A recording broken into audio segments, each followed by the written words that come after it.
మనం రోజు పూజా మందిరంలో పూజ చేసుకునేటప్పుడు అక్షింతలతోటి గానీ, పసుపు కుంకాలతో గానీ, గరికపత్రితో గానీ, మారేడు పత్రితో గానీ, ఏదో ఒకటి ఏవి లభ్యమైతే వాటితో మనం పూజ చేసుకుంటూ ఉంటాం గదా!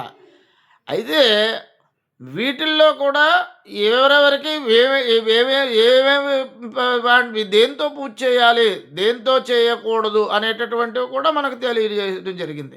నాక్ష నా అక్షతైరర్చయేద్విష్ణం విష్ణుమూర్తిని ఎప్పుడూ కూడా అక్షంతలతో అర్చించకూడదు.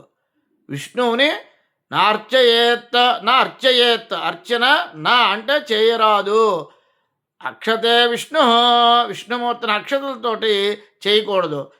నా తులస్యా వినాయకం వినాయకుడికి తులసి పత్రితో మనం పూజించడానికి వీలు లేదు. తులసి పత్రితోటి వినాయకుడిని పూజించడానికి వీలు లేదు. అంతేకాదు వినాయకుడిని ఒకవేళ పూజించాలనుకున్నా ఆయనకి శ్వేతవస్త్రము కాబట్టి శుక్లాంబరదుడు కాబట్టి శ్వేతాక్షతలతోటే పూజించాలి.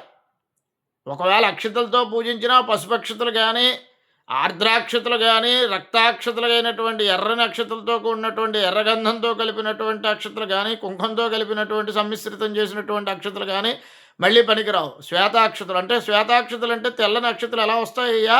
బియ్యాన్ని కడుక్కుంటే కడుగుడు బియ్యమే శ్వేతాక్షతలు అవుతాయి. అది ఈశ్వరుడికి కూడా శ్వేతాక్షతలే ప్రీతి. వినాయకుడికి కూడా శ్వేతాక్షతలతోటే మనకి పూజా కార్యక్రమంలో నా తులస్యా వినాయకం నా దూర్వాయ యజేద్దుర్గాం దుర్గాదేవికి ఎప్పుడు కూడా దూర్వాలతోటి పూజించడానికి వీరలేదు. దుర్గాదేవికి దూర్వాం దుష్స్వప్ననాశిని అన్న పండుగని కూడా నా దూర్వాయ యజేద్దుర్గాం దుర్గాదేవికి పూజించడానికి వీరలేదు. అంటే ఇక్కడ దుర్గా అనే పదప్రయోగమే చేశారు. మళ్ళీ మీరు కొన్ని సందర్భాల్లో మరో రకంగా మీరు చేస్తే చేయొచ్చునేమో కానీ మరొకరికిను దుర్గా అనే పదప్రయోగం దుర్గా పూజ అంటే మాత్రం దూర్వాలను మనం ఉపయోగించడానికి వీర్లేదు. నా దూర్వాయ యజేద్దుర్గాం బిల్వపత్రైర్ దివాకరం దివాకరుడు అంటే సూర్యుడు.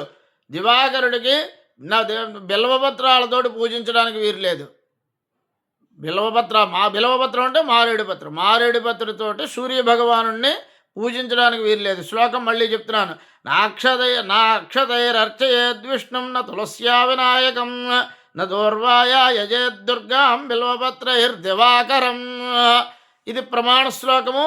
కాబట్టి ఈ రకాలుగా మనం ఈ పూజా కార్యక్రమాన్ని చేసుకున్నట్లయితే భగవంతుడి సంప్రీతిని పొంది మనం కోరినటువంటి కోరికల్ని నెరవేరుస్తాడు. నా ఈ విశ్లేషణ నచ్చినట్లయితే లైక్ చేయండి, షేర్ చేయండి, సబ్స్క్రైబ్ చేయండి.